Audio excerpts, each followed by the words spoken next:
All right. I'd like to start off by saying Barakatah Yahweh, Ba'ashem Yahushai, Ba'ashem Rachakwadash. Welcome to another live lesson. This is All right. just various topics, February 3rd, 2020.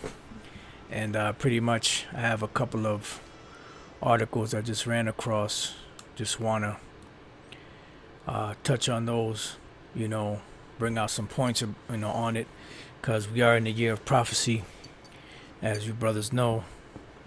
And a lot of things are going on around the world, so just want to try to touch on a few of these things and see, how far the Spirit will allow this lesson to go, and Lord's will to be edifying.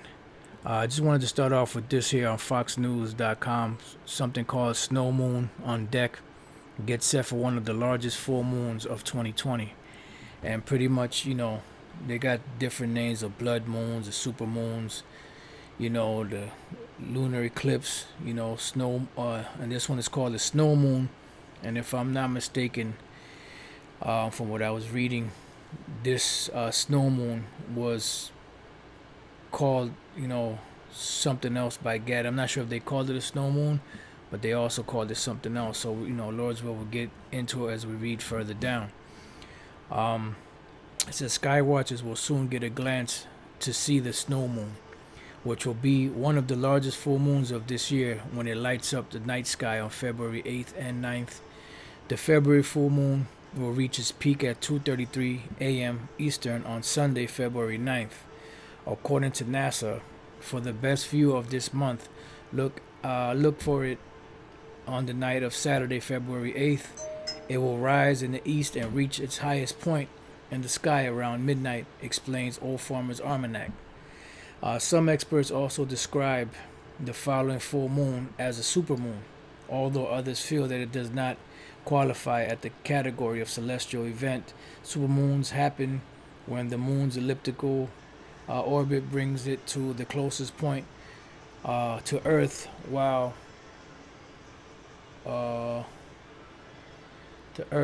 the moon is full.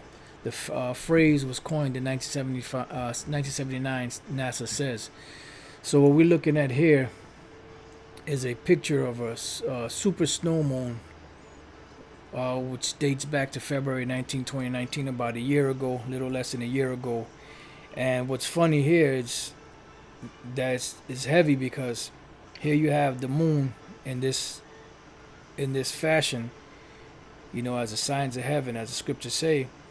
And it's setting, and they caught the picture right next to the Statue of Liberty, and pretty much, one of those airplanes, because, this place is going down. America's going down, and all these signs that we see in the heavens are signs from the Lord Yahweh B'Shem Yahushai of things to come. And we're going to get a couple of precepts on that.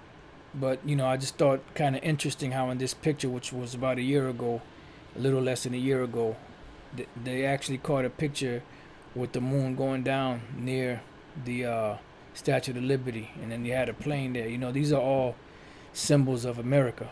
All right.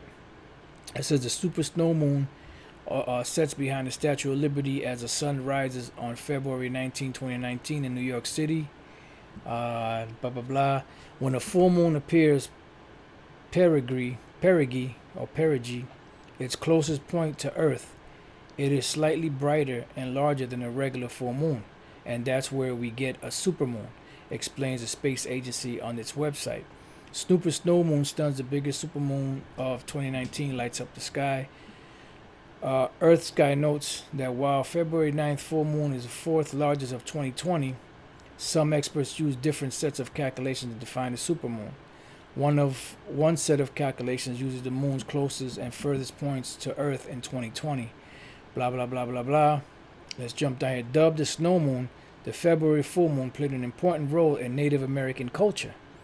As the midwinter moon, or the second full moon of winter, the Native American tribes of what is now the northern and eastern United States called this snow moon or the hunger moon, explains NASA. It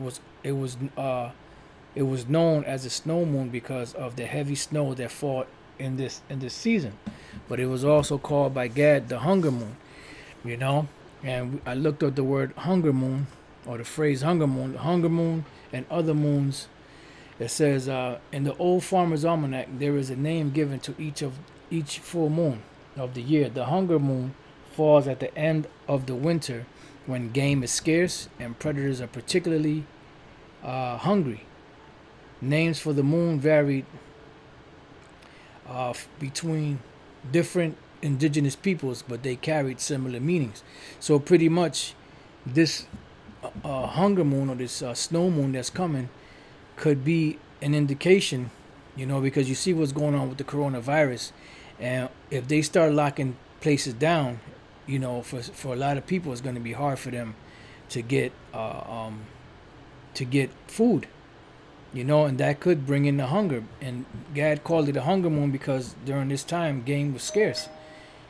Predators were going hungry. And if you didn't store, stuff, for those seasons, you could starve to death. Because it's a very dead time of the year. So this hunger moon that's coming, which is actually in a couple of days, a little less than a week, could actually bring in, the prophecies of hunger. Scriptures speak about, there will be famines, people will go hungry. So this could very well be a sign from Yahweh Bashem Yahushai that this could, be one of the things that's gonna come, because we have a lot of different situations happening and a lot of different prophecies that the scriptures speak about. You see? So when we read Genesis 1 and see, people look at the sun and the moon and the stars as pretty lights in the skies, and everything that they see as pretty things, but all of these things were set up for a purpose and a reason. The Lord Yahweh Bashem Yahushai set them up for a reason. And we're seeing, right now these things playing out on the earth. So this is Genesis 1 and 14. It says, "And the Most High said, let there be lights in the firmament of the heaven to divide the day from the night, and let them be for signs and for seasons and for days and years." So, and the power said, let there be lights in the firmament of the heaven to divide, select it for a minute. Let there be lights in the firmament of the heaven, which are what? The sun, the moon, the stars, everything that when we look up there, those are all set up there for lights, to light up the heavens in the night. Also, they were set up for signs, as we're going to read, seasons, days, years, because they didn't have no almanacs back then. They didn't have, as you always hear Elder Pastor say, they didn't have no calendar where you can go to the grocery store, the corner store and get a calendar. Everything was done by the phases of the moon. You had the moon. When the moon came up, that was the beginning of the next day. And then, you will go into the next day. The sun comes up. You have the daytime. And then when the sun starts setting and it starts getting dusk, getting dark, that's when the day ends. So a day would be from evening to evening. And that's the reason why it was set up there. It says, and the power said, let there be lights in the firmament of the heaven to divide the day from the night. And this is why you have such a bright light in the day, which is the sun, and you have a lesser light in the evening, which is the moon. It says, and let them, what? These lights be for what? Signs and seasons and days and years. Now let's look up this word, signs. So we're witnessing a lot of these signs that are coming up, that are happening, that are bringing in the end of the world, along with all these other different prophecies. So everything is working in conjunction. The Hebrew word is awath, a sign, signal, a distinguishing mark, banner, remembrance. So it is a remembrance, because the Lord said when he gets ready to come back, there will be a lot of signs in the heavens. There will be a lot of signs in the earth. There will be a lot of things that would be happening that would usher in the end of the world. So it says, a banner, remembrance, miraculous sign, omen. See? And what is an omen? An omen is a sign of things to come. Let's look up this word omen real quick. Omen, meaning. It says an event regarded as a portent of good or evil. So what we have to do is we have to look at this, as a sign, which it is, and then it's a sign of good and a sign of evil, because it's a sign of good for the elect and it's a sign of evil for the 2/3 Esau and the other nations, because it's ushering in or speaking in the heavens as what a future event that will take place in the near future. And this is why we have what's known as a Mayan calendar, which the Mayan calendar said that 2012 was going to bring a shift. It's going to be the end of the world. So it's pretty much as the end of an age. So it's pretty much signified the end of Esau's world, pretty much. So now Esau's been on a downward spiral for a while, but you got to remember that this empire is a global empire. So it's not just going to fall overnight, although the Lord could do that, as in the case of the Babylonian Empire. But in most cases, the way the Lord takes these empires down, he takes them down little by little. Remember, the Canaanites, Jay could have just took them down quick, but the Lord had him take them down little by little. You see why? Because one of the reasons was because the Lord said that there were many animals out there, and they could multiply and take Jake out. So the Lord took them down little by little. If my memory serves me correct, I remember years ago reading over precepts like that, of these animals being too many, and growing too thick. So it says a warning. See, it's a warning. So it's a warning of things to come. It says token, ensign, standard, miracle, proof. So these things that we see playing out on the earth, with the signs and the sun, moon, stars, and along with the other events happening globally, these are prophecies of the Lord speaking to let us know that the Lord is ushering in Yahushai's kingdom and the end of Esau's kingdom. Now let's move on to Ecclesiastes chapter 43, I'll start at 5. Great is the Lord that made it, and at his commandment runneth hastily. He made the moon also. That was speaking about the sun. He made the moon also. Why? Because the sun has a course. And the course of the sun, it goes in a circle. It goes around the earth. That's why certain parts of the earth are dark and other parts of the earth are light. Because the sun is going in its circuit and it's going around the earth. And it's pretty much, on a circuit that the Lord set it up at from the beginning. So the sun has its own course and its own commandments that it has to follow, and it does follow. So does the moon. So do the stars. So it says he made the moon also to serve in her season for a declaration of times, because from the moon our signs is the calculation of time. And the calculation of time going by the moon is perfect, because the cycle of the moon, goes through a cycle of about 29.53 days, and that ushers in another month. And that's how you can calculate from one month to the next, when one month begins and ends and then the next month starts. You see? So it was set up that way. So there were no calendars back then. That's why you had men, they had men from the tribe of Issachar, and I'm sure other tribes also, that would watch, and that's why the scriptures say that blow the trumpet up in the new moon. And it was a sign of feast, but it was also a sign of time. It was also a sign of the beginning of the month. It was also a sign of that the Sabbath was coming in. So it had many different functions.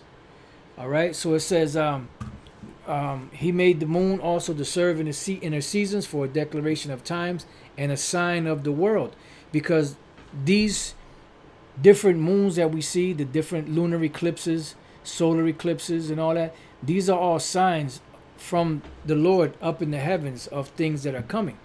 And at one time we had that science to where we were able to look up into the skies and be able to look at the moon and the way it was set, the way it looked, and the sun and the stars and the way that they were aligned, and be able to read it and be able to tell future events, be able to tell if you were going to have a good crop or not, be able to tell, whether you didn't have to go on these different news stations to find out what the weather was going to do.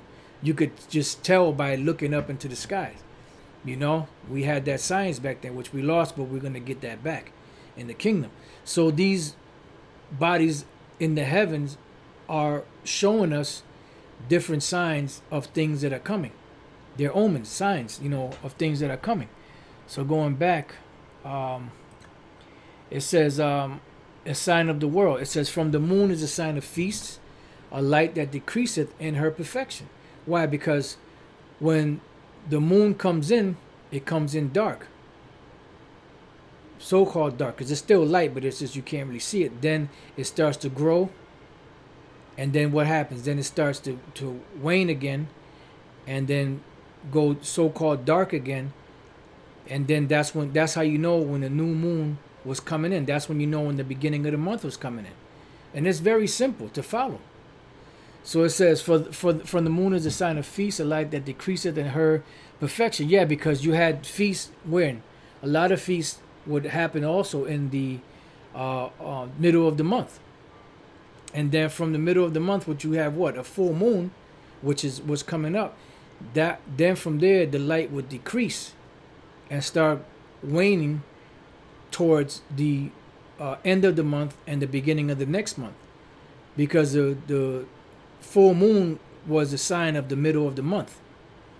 All right, it says the month is called after her name, and if you look up at the word moon, it sounds just like the word month, because they're synonymous one with each other, because the month was called by the name of the moon.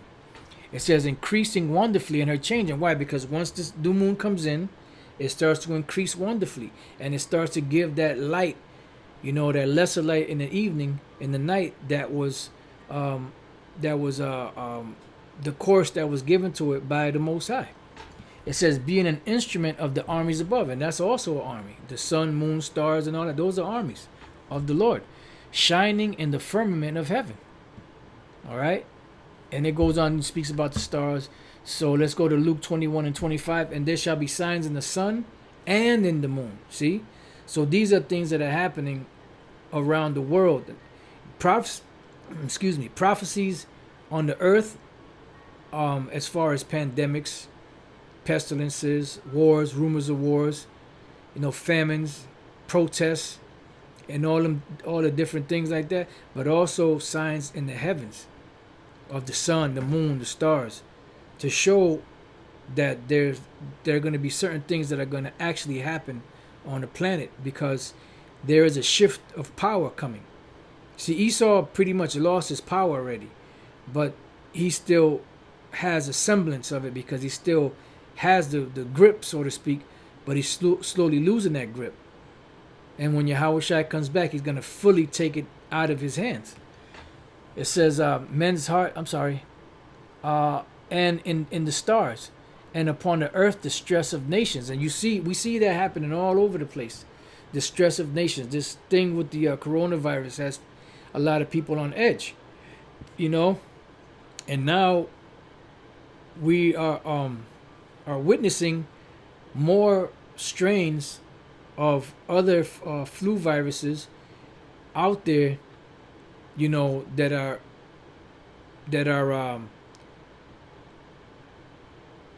what's the word I'm looking for? That are actually being spread among the people, just like the coronavirus. It's not just one. There's many, many different ones. Let's go to, let's see, over here. Right here. 4 plagues are marching across Asia simultaneously: coronavirus, African swine fever, H5N1 bird flu, and H1N1 swine flu. So pretty much these viruses, which are 4, are marching across Asia. And it's funny because you have the 4 horsemen of the apocalypse, which that's not what it represents, but it's so funny that there happen to be 4 horses of the apocalypse, as they call them. because that's not what this, what the scriptures call. That's just what what they call it, And then you have the 4 different viruses that are spreading across Asia. And like I said, that's not speaking about that. So don't go and say, well, Apostle Ryan Lab said that the 4 flu viruses, that's the 4 horses of the apocalypse, and start going and teaching that. All right, it's a joke. Get it? 4. And then we went into this yesterday. Britons are airlifted from Wuhan ride to quarantine on 4 horseman buses. So these devils, they know what's going on. And the Lord is, playing with them, messing with them. But it's heavy, man, that these things are going on this way. So it says, and upon the earth, the stress of nations with perplexity, because a lot of people are perplexed at things that are happening because they have no answers. They don't really know what to do.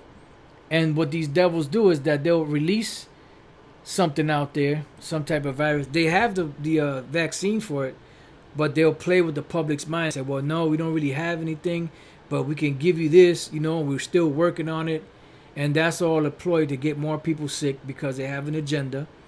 And there's a plethora of movies dealing with swine flu and dealing with the after effects of the apocalypse, which, if they really knew the scriptures, they would know that once that happens, that Yahweh's kingdom will be back on earth with the Israelites ruling and all nations in captivity.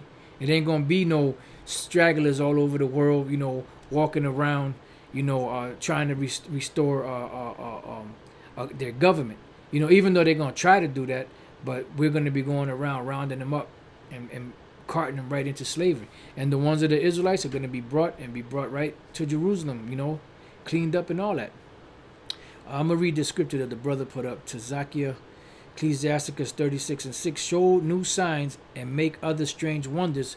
Glorify thy hand and thy right arm, that they may set forth thy wondrous works. It's beautiful, because these are things that are actually showing what the Lord said. The Lord gave his word. He said his word don't go out void. So the Lord gave his word don't go out void. These bodies in the heavens, as well as the prophecies, are speaking on the earth of things that are happening, of things that are to happen. That's a good one too, brother KDC. Letter of Jeremiah 1:60. For sun, moon, and stars being bright and sent to do their offices and are obedient. That's right, because they're not going to go against the Lord's commandment. All right. So the word that we looked up was perplexity, aporia, the state of one who is in perplexity. Now, someone who's perplexed is someone who's confused. Let's go check this word out real quick. Perplexed. It says, of something complicated or unaccountable, cause someone to feel completely baffled. And that's a perfect word, completely baffled. And these people are going to be completely baffled because they're not going to know what to do. The only ones that are going to know what to do are the elect. Why? Because the Lord Yahweh B'Shem Shai is going to guide them. Yahweh Shai said that I will come and sup with him. That's the only reason. That's the reasons, baby. So that's the word for perplexity. So let's read that again. All right, let's read that again. It says, and there shall be signs in the sun and in the moon and in the stars, and upon the earth distress of nations, with perplexity, the sea and waves roaring. So you have tsunamis, different cyclones, and different things that are happening. Different sea events or water events that are happening that are also signs from the Lord that something is about to go down.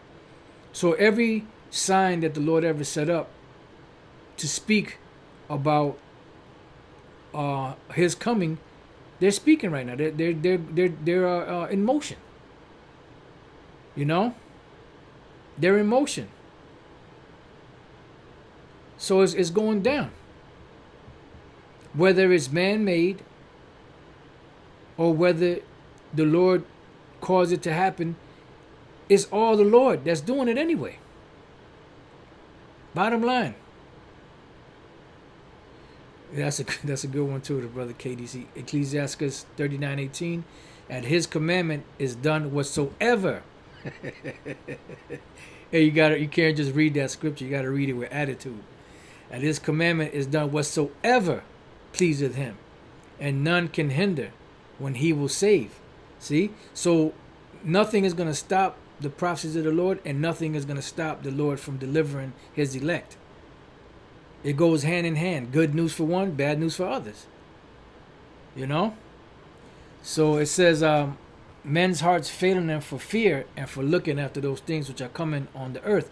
Because when you see these things happening, it could, if somebody is not of a stable mind, you know, they're going to bug out.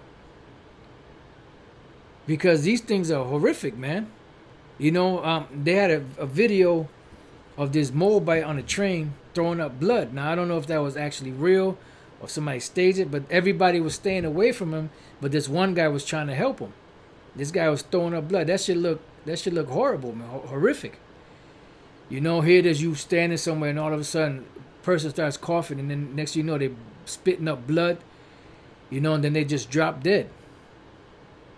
You know, and that's just one incident of different, you know, of something that can happen. So men's hearts failing them, and for looking after those things which are coming on the earth, for the powers of heaven shall be shaken. And then eventually at the end of it all, you know, after the prophecies speak, the main thing they're going to be perplexed and scared about is Yahushua coming in the clouds, which are the chariots with the angels, shooting lasers.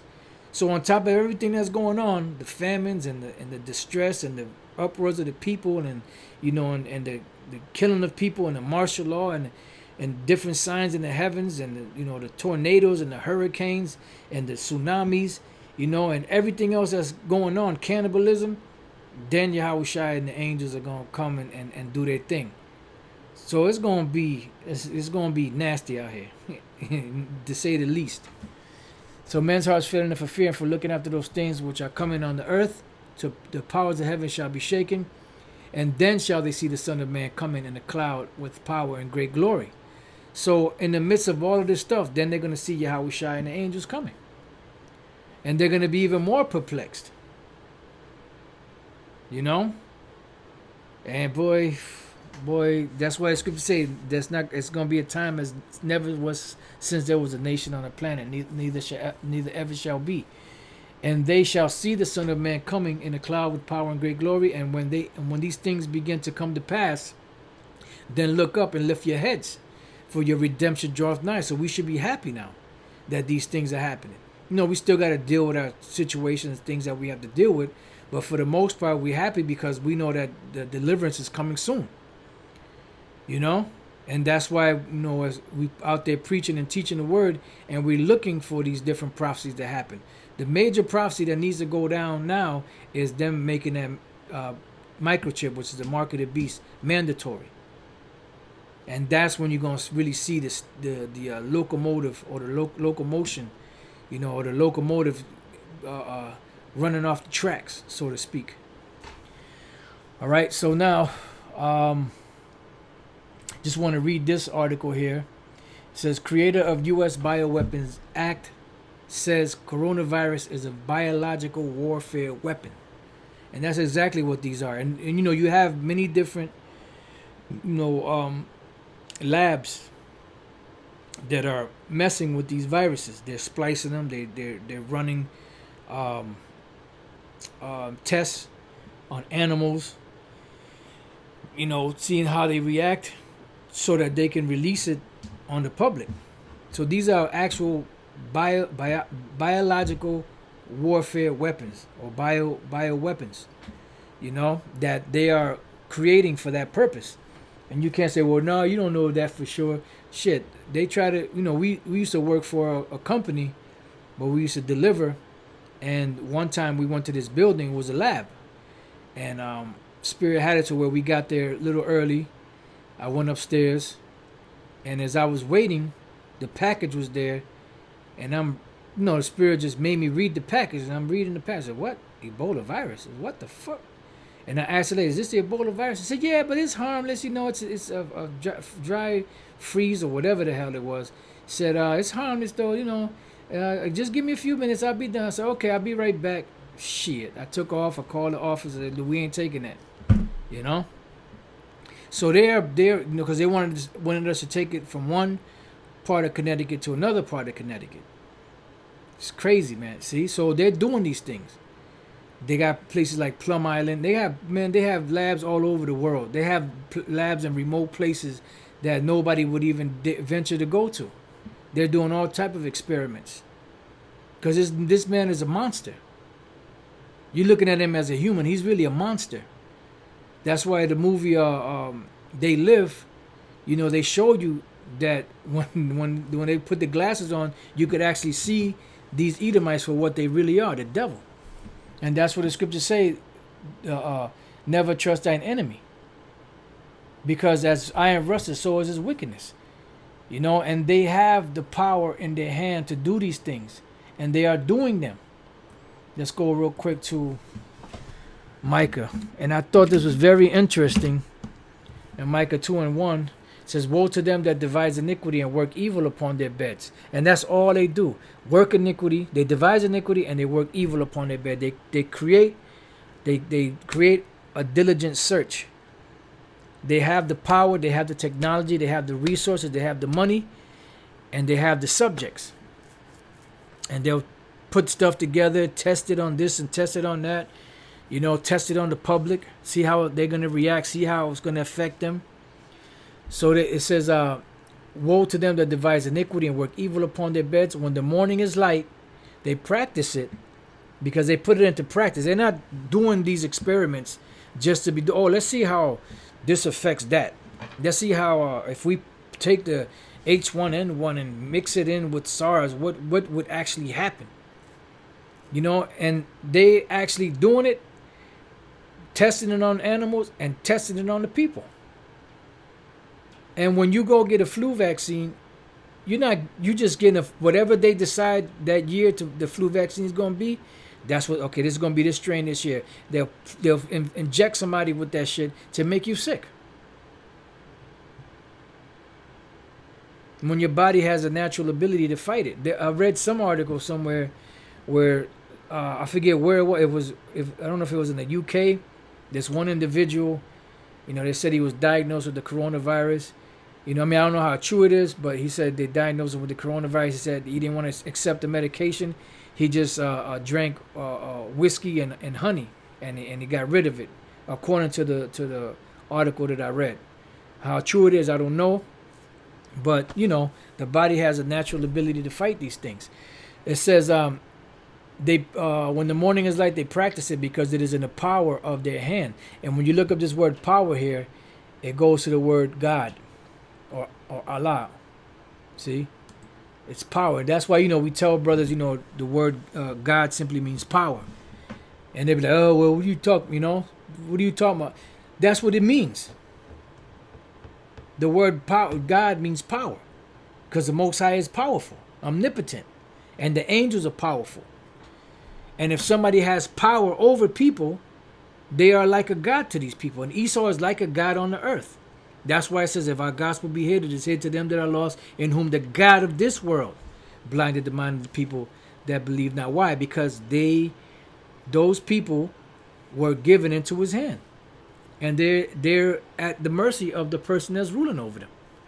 So Allah, it says, God like one, mighty one.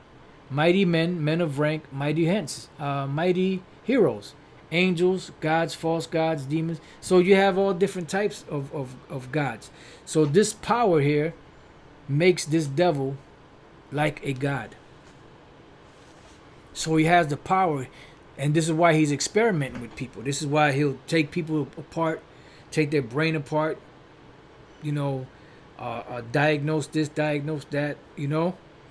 They'll take parts out of one person's body, put it in somebody else's body, experimenting like a Frankenstein, a Dr. Frankenstein, because they're trying to be like the Most High. You know, when the Most High has the power to do and heal people just by the snap of a finger, if he wants to. But these devils want to go in and cut people up and splice them here and splice them there, putting band-aids on stuff, making the situation worse. You know?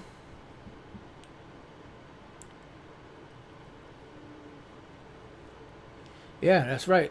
Brother Bakayar did the same thing to them indigenous people that were already over here.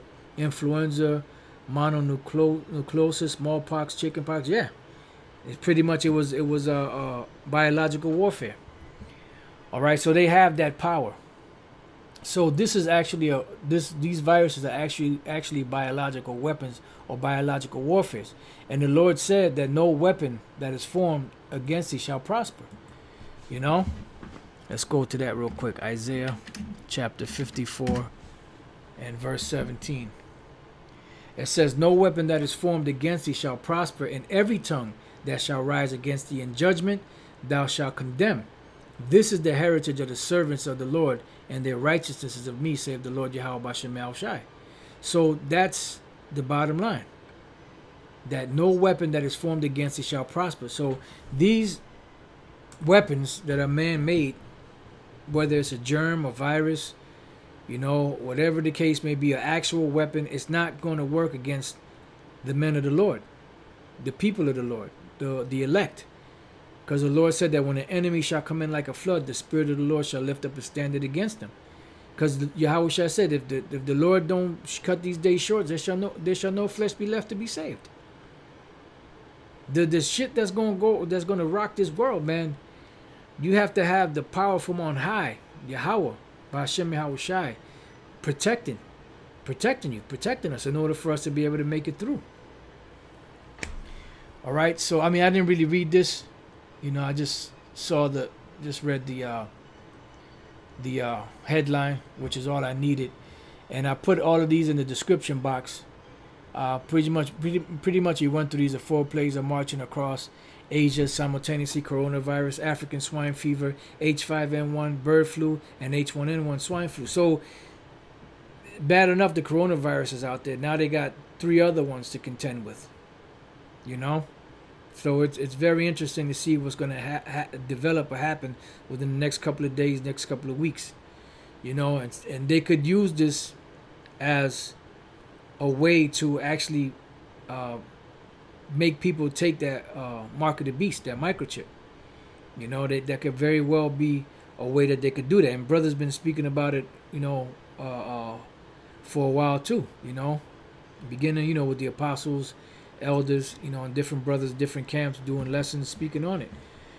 This devil, he you got to remember, he accomplishes a diligent search, and in that diligent search, he's searching out all the possible ways that they could actually make this thing to work. So pretty much, this has just been a various topics, but brothers out there, sisters out there, you don't have to worry about this. The Lord, protect his elect, and that's all we have. All we have is the tender mercies of Yahweh Bashem Yahushai, hope, and tender mercies in Yahweh Bashem Yahushai, So with that, I pray that your brothers have been edified. Until the next time I say Shalom, and Tawada for coming up on the comment boards and sharing them scriptures. Shalom.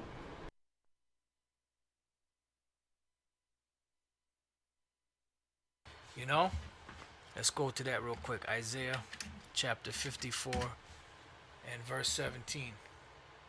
It says, no weapon that is formed against thee shall prosper, and every tongue that shall rise against thee in judgment thou shalt condemn. This is the heritage of the servants of the Lord, and their righteousness is of me, save the Lord Yahweh Bashem Yahushai. So that's the bottom line. That no weapon that is formed against thee shall prosper. So these